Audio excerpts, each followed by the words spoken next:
शुरू करता हूँ अल्लाह के नाम से जो बड़ा मेहरबान और नहायत रहम वाला है। इससे जो पहला लेक्चर है उसके अंदर हमने प्रोडक्ट ऑफ टू वेक्टर्स में स्केलर प्रोडक्ट को जो है वो डिस्कस किया, और इसका जो बाकी हिस्सा था, जो कैरेक्टरिस्टिक हम कहते हैं स्केलर प्रोडक्ट की, इसको हम इस लेक्चर में डिस्कस करना चाहते हैं। स्केलर प्रोडक्ट की डेफिनेशन, मैथमेटिकली फॉर्म, एग्जाम्पल्स और इसका प्रूफ जो है वो ऑलरेडी मैंने इससे पहले लेक्चर में आपको एक्सप्लेन कर दिया था। इसके बाद अब दूसरे लेक्चर में इसी स्केलर या डॉट प्रोडक्ट की हम कैरेक्टरिस्टिक जो है वो एक्सप्लेन करने जा रहे हैं। तो सबसे पहले अब इसका हेडिंग बनाएंगे। मेजर हेडिंग तो बेटा आपका वही होगा प्रोडक्ट ऑफ टू वेक्टर्स। उसके अंदर फिर हम हेडिंग बनाएंगे characteristic of the scalar product. तो टर्न बाय टर्न हम ये जो स्केलर प्रोडक्ट या डॉट प्रोडक्ट है उसकी हम खसूसियात के बारे में बात करना चाहें। सबसे पहले जैसे पिछले लेक्चर में इस बात को प्रूव किया था कि स्केलर प्रोडक्ट जो है वो कम्यूटेटिव लॉ को ओबे करता है, तो लिहाजा जो इसकी पहली कैरेक्टरिस्टिक आपने बताई है, आपकी किताब ने बनाई है, वो वही कम्यूटेटिव लॉ वाली है, जिसे आप लिखेंगे since A dot B is equal to A B cos theta and B dot A is equal to B A cos theta. जैसे पहले भी मैं आपको कह चुका हूँ कि बी ए को हम ए बी बी लिख सकते हैं, तो लिहाजा hence A dot B is equal to B dot A. इसका मतलब ये है कि इसका अगर हम ऑर्डर तब्दील कर दें, इसकी तरतीब बदल दें, लेफ़्ट साइड पे ए को पहले लिखा था, बी को बाद में लिखा था, और राइट साइड में बी को पहले लिखा है और ए को बाद में लिखा है, तो इसे कहते हैं इसका ऑर्डर। तो इसका जो ऑर्डर है मल्टीप्लिकेशन का वो बिल्कुल इररेलेवेंट है।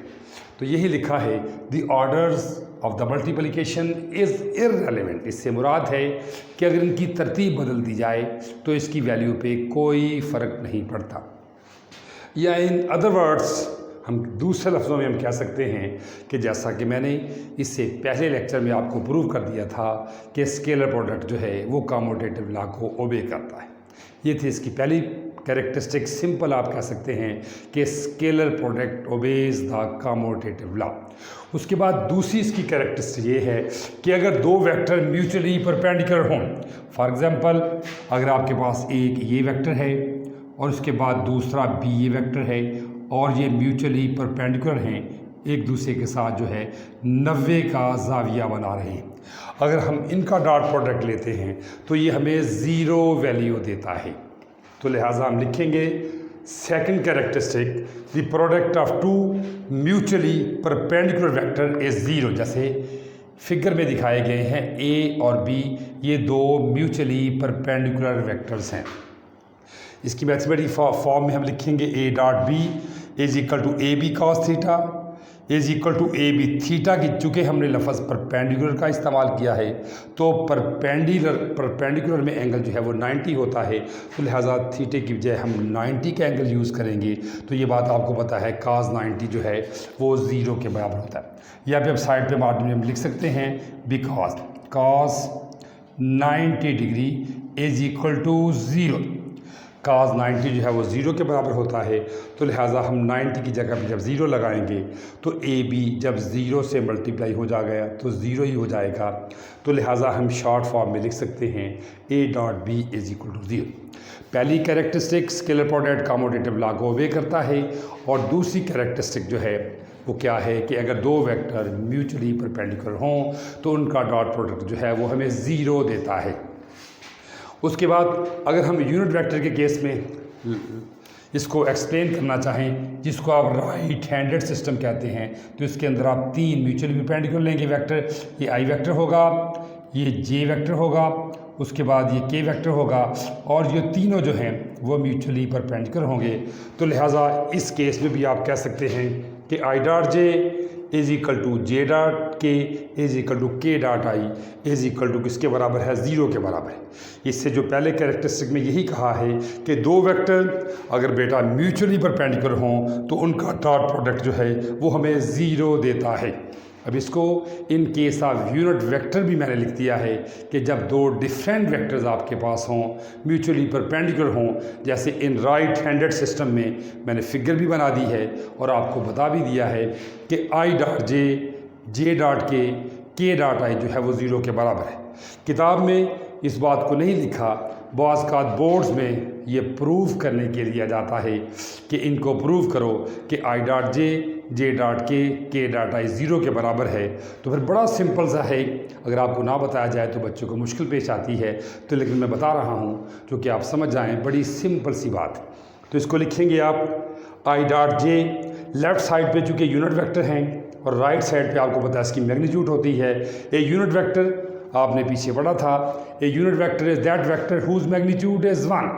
तो चूँकि लेफ़्ट साइड पे हम वेक्टर लिखते हैं, राइट साइड पे हम मैग्नीट्यूड लिखते हैं, तो लेफ़्ट साइड पे जो आई यूनिट वेक्टर है उसकी मैग्नीट्यूड 1 हो जाएगी और जे यूनिट वेक्टर जो है उसकी मैग्नीट्यूड भी 1 हो जाएगी और डॉट का मतलब काज हो जाएगा। आई और जे फिगर में भी नज़र आ रहे हैं, परपेंडिकुलर हैं, तो परपेंडिकुलर की वजह से इनके दरमियान जो एंगल बनेगा वो 90 हो जाएगा। तो लिहाजा I dot J is equal to 1 cos 90, cos 90 zero होता है, 1 इंटू 0, तो लिहाजा नेट रिज़ल्ट जो हमारे पास आएगा दोनों का वो ज़ीरो है। इसी तरह हम दूसरों को भी प्रूव कर सकते हैं, जे डॉट के ये भी म्यूचुअली परपेंडिकुलर हैं और के डॉट आई ये भी म्यूचुअली परपेंडिकुलर हैं। तो लिहाजा हम इन तीनों को बहुत अच्छे तरीके से प्रूव कर सकते हैं कि दो वेक्टर अगर म्यूचुअली परपेंडिकुलर हों तो उनका डॉट प्रोडक्ट जो है वो हमें ज़ीरो वैल्यू देता है। उसके बाद हम चलते हैं कैरेक्टरिस्टिक 3 की तरफ। अब जो तीसरी कैरेक्टरिस्टिक है, दूसरी कैरेक्टरिस्टिक परपेंडिकुलर के बारे में थी और तीसरी कैरेक्टरिस्टिक जो है वो पैरेलल के बारे में। फॉर एग्जांपल अगर हमारे पास दो वेक्टर्स हैं ए एंड बी, ये हमारे पास जो है वेक्टर ए है और इसके पैरेलल ही वेक्टर बी है, ये दोनों सेम डायरेक्शन में हैं। जब सेम डायरेक्शन में हैं तो इनके दरमियान जो एंगल बनेगा वो ज़ीरो बनेगा।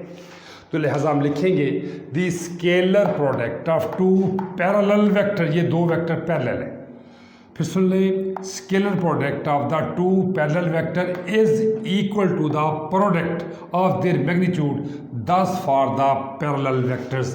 तो जैसा मैंने फिगर में भी बात आपको बता दी है कि ये ए एंड बी दो पैरेलल वेक्टर हैं, सेम डायरेक्शन में हैं, तो इसके एंगल क्या बनेगा, ज़ीरो बनेगा। तो लिहाजा हम मैथमेटिकली फॉर्म में लिखेंगे A dot B, A B cos theta. अब थीटा जो है वो जो कि पैरेलल फॉर्म में हम ले रहे हैं तो ए बी कॉस ज़ीरो हो जाएगा और आपको पता है जैसे लिखा हुआ है कि कॉस ज़ीरो जो है वो 1 के बराबर है। कॉस ज़ीरो 1 चूँकि आप लिखेंगे कॉस ज़ीरो जो है एक ऊपर लिखेंगे और दो ऊपर और एक नीचे ऐसे, तो ये आपका बिकॉस cos 0 डिग्री जो है वो 1 के बराबर हो जाएगा। तो लिहाजा जब हम cos 0 की जगह पे 1 लिखेंगे A B into 1 is equal to A B के बराबर हो जाएगा।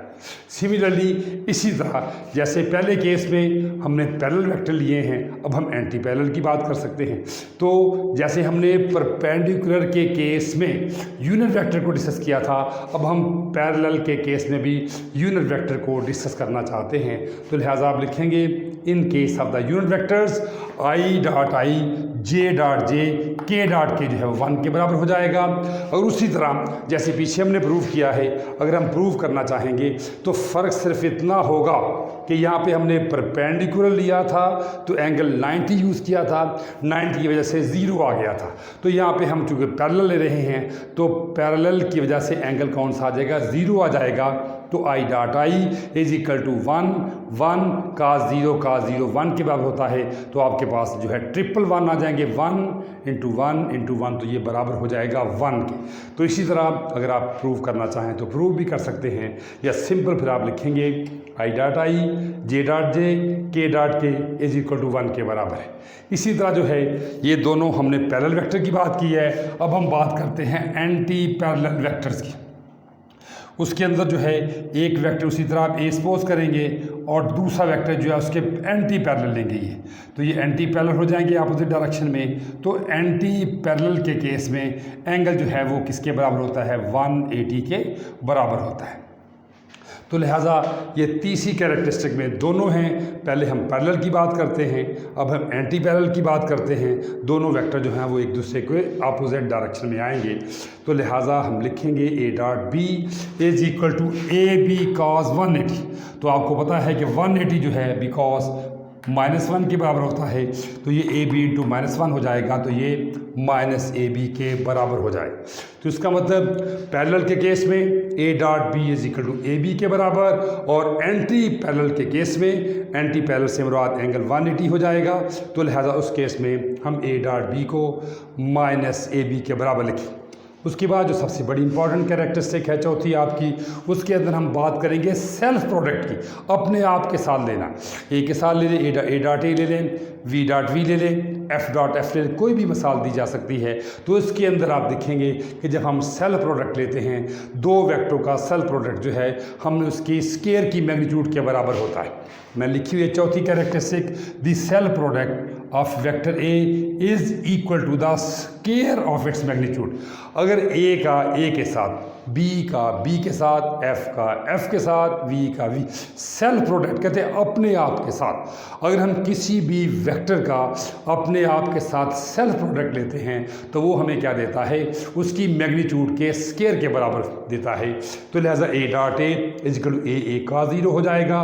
का 0 आपको पता है 1 के बराबर होता है, ऑलरेडी हम डिस्कस कर चुके हैं। तो लिहाजा A dot A is equal to A square के बराबर हो जाएगा। कैरेक्टरिस्टिक नंबर 5 जो हम डिस्कस करने जा रहे हैं, उसके अंदर हम जो वेक्टर, जिन दो वेक्टरों की बात कर रहे हैं, अब इन terms of their rectangular components, अब ए वेक्टर और बी वेक्टर दोनों के हम रेक्टेंगुलर कंपोनेंट्स लेंगे एक्स वाई जेड, और फिर हम उनका डॉट प्रोडक्ट देखेंगे। तो लिहाजा आप क्या लिखेंगे, scalar products A and be in terms of their rectangular components. मैंने लिखा भी है, the scalar product of two vectors A and be in terms of their rectangular components. तो रेक्टेंगुलर आप समझते हैं, जिन्हें हम परपेंडिकुलर कहते हैं। तो वेक्टर ए के भी तीनों परपेंडिकुलर कंपोनेंट यूज़ करेंगे और वेक्टर बी के भी, जैसे मैथमेटिकली फॉर्म में लिखा है, A vector is equal to A x I unit vector plus A y J unit vector plus A z k. Similarly B के भी rectangular components, B is equal to B x I unit vector plus B Y J unit vectors plus B Z k unit vector. अब हम देखेंगे कि इनका scalar product जो है वो हमें क्या देता है। तो लिहाजा हम लिखेंगे ए डॉट बी, पहले वही सारा ए लिखेंगे, ए x I plus A y J plus A z के, फिर डॉट वाज़े तौर पे डालेंगे। बाज़ का ये बच्चे डॉट डालना भूल जाते हैं, क्योंकि डॉट और क्रॉस की सारी चीज़ें कैरेक्टरिस्टिक चेंज हो जाती हैं। तो लिहाजा आपने बच्चों इस दोनों के दरमियान डॉट का जो है, डॉट को बहुत वाज़े तौर पे डालना है। तो बी एक्स आई unit vector plus B Y जे unit vector plus B Z K. अब हम दोनों का डॉट लेंगे, ये वही मल्टीप्लिकेशंस है जो हमने लोअर क्लास में हम करते रहे हैं। पहले हम पहले को लेंगे, तीनों के साथ मल्टीप्लाई करेंगे, फिर हम सेकंड वर्ड्स को लेंगे, तमाम के साथ मल्टीप्लाई करेंगे, फिर हम तीसरे को लेंगे, सब के साथ मल्टीप्लाई करेंगे। लेकिन यहाँ पे बेटा एक बात को याद रखना बहुत ज़रूरी है कि इससे पहले कैरेक्टरिस्टिक नंबर 2 और कैरेक्टरिस्टिक नंबर 3 में जो दो चीज़ें आपको एक्सप्लेन की गई हैं, उसके अंदर हमने क्या कहा था कि जब दो वेक्टर परपेंडिकुलर होते हैं तो उनका डॉट प्रोडक्ट हमें 0 देता है, जब दो वेक्टर पैरेलल होते हैं तो उनका डॉट प्रोडक्ट हमें 1 देता है। अब इसी तरह इसकी तरफ आते हैं। फर्स्ट ऑफ ऑल हम ए एक्स को लेते हैं, ए एक्स को लेके जब तीनों के साथ मल्टीप्लाई करेंगे, ए एक्स को बी एक्स के साथ करेंगे तो आई डॉट आई हो जाएगा, जिससे हम 1 कहते हैं। उसके बाद ए एक्स आई को जब बी वाई जे के साथ करेंगे, ये दो मुख्तलिफ हो जाएंगे तो उसका मतलब 0 हो जाएगा। उसके बाद ए एक्स आई को जब हम बी जेड के साथ करेंगे तो ये भी दो मुख्तलिफ हो जाएंगे, तो लिहाजा आई डॉट जे भी 0 हो जाएगा और आई डॉट के भी 0 हो जाएगा। तो लिहाजा A x B x i dot i की वजह से आ जाएंगे और दूसरे दो 0 हो जाएंगे। इसी तरह हम ए वाई को लेंगे, ए वाई जे को लेके हम बी एक्स आई के साथ लिखेंगे, क्योंकि ये जे डॉट आई हो जाएंगे, लिहाजा ये भी 0 लिखा जाएगा। उसके बाद ए वाई को जब हम बी वाई के साथ लेंगे तो जे डॉट जे बेटा 1 होता है, तो लिहाजा ए वाई बी वाई हो जाएगा। उसके बाद जब हम ए वाई जे को बी जेड के साथ लिखेंगे तो ये जे और के जो है ये भी ज़ीरो हो जाएगा, तो लिहाजा ये ज़ीरो हो जाएगा। उसके बाद हम आते हैं थर्ड वेक्टर की तरफ। ए जी को जब हम पहले के साथ मल्टीप्लाई करेंगे तो के डॉट आई ज़ीरो हो जाएगा। इसको हम जब दूसरे के साथ मल्टीप्लाई करेंगे तो के डॉट जे भी ज़ीरो हो जाएगा। और इसको जब हम तीसरे के साथ मल्टीप्लाई करेंगे ए जी बी जी तो के डॉट के जो है वो आपको 1 दे देगा। तो लिहाजा इसके अंदर जो है वो सिमिलर जो हैं वो तो बच जाएंगे, और जो अपोजिट डायरेक्शन वाले हैं जो परपेंडिकुलर आप जिन्हें कह सकते हैं कि जो वो क्या हो जाएंगे, वो ज़ीरो हो जाएंगे, जिसको ऑलरेडी मैं आपको प्रूव करके दे चुका हूँ इससे पहले कैरेक्टरिस्टिक नंबर 2 और कैरेक्टरिस्टिक नंबर 3। तो लिहाजा इन शॉर्ट सब इस कैरेक्टरिस्टिक को इस तरह लिखेंगे, A dot B is equal A x B x plus A Y B Y plus A Z B Z के बराबर है। मतलब इसे कहते हैं कि scalar product in terms of their rectangular components, दो डॉट का प्रोडक्ट जो है ए और बी का कंपोनेंट्स की फॉर्म में हम इस फॉर्म में मिलेगा। उसके बाद हम बात करते हैं थीटा की। अगर हम इसके दरमियान दो वेक्टर के दरमियान थीटा मालूम करना चाहेंगे जो आपकी छठी कैरेक्टरिस्टिक है, तो आप बनाएंगे to find the angle between the two vectors. उसी तरह दो वेक्टर लेंगे, A dot B is equal to A B cos theta हो जाएगा। चूँकि हम थीटा फाइंड आउट करना चाहते हैं तो लिहाजा राइट साइड पे जो कॉस थीटा जो है वो उसके साथ जो मल्टीप्लाई हो रहा है ए बी फैक्टर वो दूसरी तरफ जाके डिवाइड हो जाएगा। तो cos theta is equal A dot B by A B हो जाएगा। या फिर आप लिखेंगे cos theta is equal to A dot B को जो है वो हम ऑलरेडी प्रूव कर चुके हैं, ऊपर हमने ये प्रूव किया हुआ है कि ए डॉट बी जो है उसके बराबर है। अब इसी को जो हम नीचे ले आएंगे तो ए डॉट बी की जगह पे हम यही कीमत पुट कर देंगे, A x B x plus A Y B Y plus A Z B z divide by A की बराबर आ जाएगी। बेटा ये है आपकी 6 कैरेक्टरिस्टिक। आमतौर पे ये सवाल जब 5 नंबर का आता है तो उसमें 3 नंबर की जो है वो कैरेक्टरिस्टिक दे देता है। अगर वो 3 नंबर की कैरेक्टरिस्टिक दे देता है तो ये बात बड़ी वाज़ेह है कि एक कैरेक्टरिस्टिक जो है वो आधे नंबर की होगी। तो बाज़ औक़ात बच्चे जो हैं उनके माइंड में से कि एक आध स्लिप हो सकती है, तो लिहाजा अक्सर असातिज़ा आपको ये बात कहते हैं कि चीज़ को ज़्यादा याद करो, थोड़ा सा ज़्यादा लिखो। अगर आपने 8 शार्ट क्वेश्चन अटैम्प्ट करने हैं तो आप 8 ना करें, उससे ज़्यादा करें। तो इस वजह से किताब में ये कैरेक्टरिस्टिक मौजूद नहीं है, लेकिन ये बड़ी इंपॉर्टेंट कैरेक्टरिस्टिक है, बड़ी सिंपल कैरेक्टरिस्टिक है। मैंने यहाँ पे कोड कर दी है 7 नंबर। इनमें से अगर आप 7 करेंगे कोई एक आध स्लिप भी हो जाएगी तो उसका आपको नुकसान नहीं होगा। अगर आप 6 की 6 करते हैं तो इसमें से कोई स्लिप होने का अंदेशा होता है, तो एक मैं एक्स्ट्रा करवा दिया करता हूं ताकि बच्चों का इसको बेनिफिट हो जाए। और ये है भी बड़ी दिलचस्प है। इसका मतलब है एसोसिएशन। अगर वेक्टर को स्केलर के साथ जिस तरह मर्जी तब्दील कर दें, ठीक है, तो उसकी सेहत पे कोई फ़र्क नहीं पड़ता। मिसाल के तौर पे हम scalar product based associative law, जो मैंने नीचे मैथमेटिक्स की फॉर्म लिखी है, तो मैंने m और n ये 2 स्केलर नंबर लिए हैं, a और b 2 वेक्टर लिए हैं। तो फर्स्ट ऑफ ऑल मैंने लिखा है m a dot n b। अब जो m n स्केलर हैं और वेक्टर हैं, इसको जिस तरह मर्जी तब्दील कर दें तो इसकी सेहत पे कोई फ़र्क नहीं पड़ेगा। फॉर एग्जाम्पल मैंने 2 स्केलर इकट्ठे कर दिए, 2 स्केलर इकट्ठे कर दिए हैं, उसके साथ 2 वेक्टर इकट्ठे कर दिए हैं, तो लिहाजा M A dot N B को हम M N into A dot B भी लिख सकते हैं। या उसके अलावा मैं कहता हूं कि आप ए के साथ दोनों स्केलर्स को ए के साथ ले आओ, एम एन ए और उसके इसका बी के साथ डॉट ले लो। या फिर आप इस तरह भी लिख सकते हैं कि दोनों स्केलर बी के साथ ले जाओ, ए वेक्टर को लिख दो, dot M N into B लिख दो। या फिर इसको इस तरह भी लिख सकते हैं कि इसको टोटली तब्दील कर दो। फर्स्ट ऑफ ऑल आपका एम ए के साथ था, एन बी के साथ था। अब इस तरह करें कि इसको चेंज कर दें, एन को जो है वो ए के साथ ले आएँ और एम को जो है वो बी के साथ ले आएँ। तो इस तरह इसकी एसोसिएशन जिस तरह मर्जी तब्दील कर दें, स्केलर को इकट्ठे कर दें, वेक्टर को इकट्ठे कर दें, एक वेक्टर के साथ 2 स्केलर ले आएँ, दूसरे वेक्टर के साथ 2 स्केलर ले आएँ, या इन 2 स्केलर्स को वैसे ही तब्दील कर दो वेक्टरों, तो इसकी सेहत पे कोई फ़र्क नहीं पड़ता। चूँकि किताब अपने लिहाज से लिखती है, किताब अपने लिहाज से कहती है, तो पेपर सेटर जो है, चूँकि आपको पता है किताब टीचर के बगैर अधूरी है, तो मैंने एक एग्जाम्पल थी, आपको ज़्यादा एग्जाम्पल्स बताई हैं ताकि अगर एग्जाम्पल्स आ जाए तो आपको परेशानी का सामना हो। तो कैरेक्टरिस्टिक में भी मैंने आपको एक ज़ायद कैरेक्टरिस्टिक दी है, क्योंकि बच्चे मोस्टली मेरिट केसेस होते हैं तो उनको कोई नुकसान ना हो, कोई गलत भी हो सकती है। अगर 7 भी लिखते हैं तो उसमें बच्चों को परपेंडिकुलर या पैरेलल का कोई मुगालता भी लग सकता है, तो उसके अंदर अगर आप 7 लिखेंगे तो यकीनन यकीनन 6 आपकी ठीक हो जाएंगी। तो लिहाजा जो भी टीचर बताता है बच्चे आमतौर पे कर लिया करते हैं। तो मैं आमतौर पे जो है वो बोर्ड के पैटर्न के मुताबिक या बल्कि इंटी टेस्ट के हवाले से आपको तैयारी करवाया करता हूँ। मेरा मकसद ये नहीं होता, मेरा मकसद उस टॉपिक्स के बारे में जितना पॉसिबल होता है उसका अहाता करना होता है, ताकि बच्चों को उस टॉपिक्स के बारे में जितनी भी अवेयरनेस है वो हो सके, ताकि बच्चे किसी स्टेज पे भी या किसी भी जगह पे अपीयर हों तो उनके ये परेशानी का सामना ना हो कि हमने ये पढ़ा है ये नहीं पढ़ा। अल्लाह हाफिज़।